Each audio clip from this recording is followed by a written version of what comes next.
Buffalo is a city of diverse culture thanks to thousands of immigrants who have come here over the past 2 centuries. But the city is not done evolving because new generations of immigrants are still arriving in large numbers. In the first part of his special report on Buffalo immigrants and refugees, Ed Riley takes a closer look at the ethnic groups that now call Buffalo home. Buffalo is known as the city of good neighbors for many reasons, and one of the most important is our population mix. When you take a close look, you see it's a patchwork of cultures from across the world. I think there are, 40 or 50 languages being spoken in Buffalo today? They have come from Europe, Asia, Africa, and Latin America, and all their influences have defined the city in a very unique way. We have a wonderful beer culture because of German Americans. Italian Americans, we get wonderful food, of course. Well, Irish really take to public service in a big way. The history of immigration to Buffalo is a fascinating one filled with many little-known stories. I love the fact that Buffalo had this little Chinese American community on Michigan Avenue 100 years ago. And some immigrant groups like the Polish would change the culture and the city landscape. The most extraordinary churches on the east side are often the ones associated with Polish American congregations.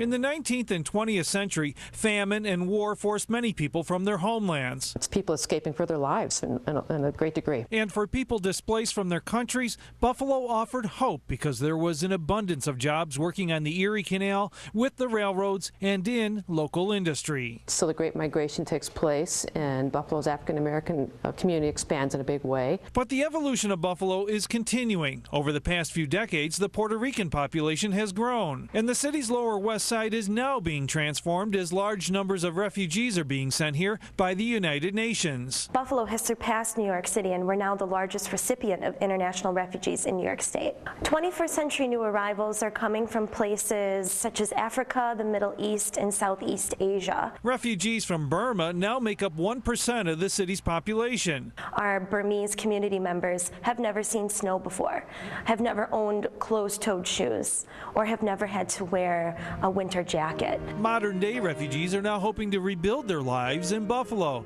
and it's a familiar story, one that's been taking place here for over 200 years. They left places they loved with uncertainty and nothing in their pocket, and it turned out okay. It was hard for them, but it turned out okay. Ed Riley, Channel 7 Eyewitness News.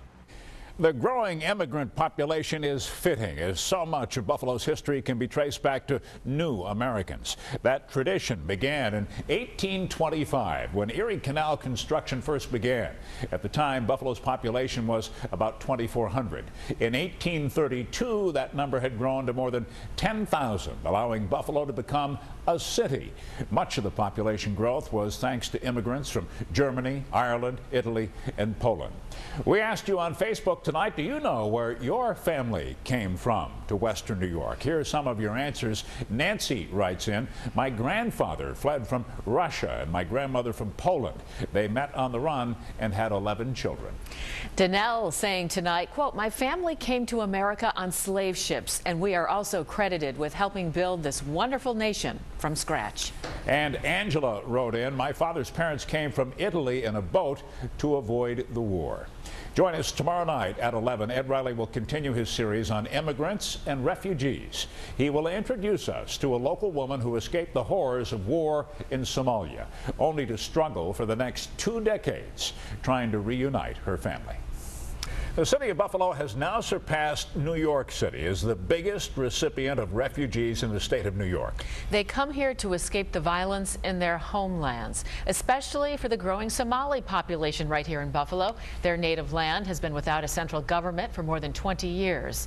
Its citizens living under constant threat from Islamic insurgents, and the threat of violence has forced 1.5 million Somalis to flee as refugees. And tonight, in part 2 of his series on immigrants and refugees, Channel 7's Ed Riley introduces us to one of those refugees living on Buffalo's west side.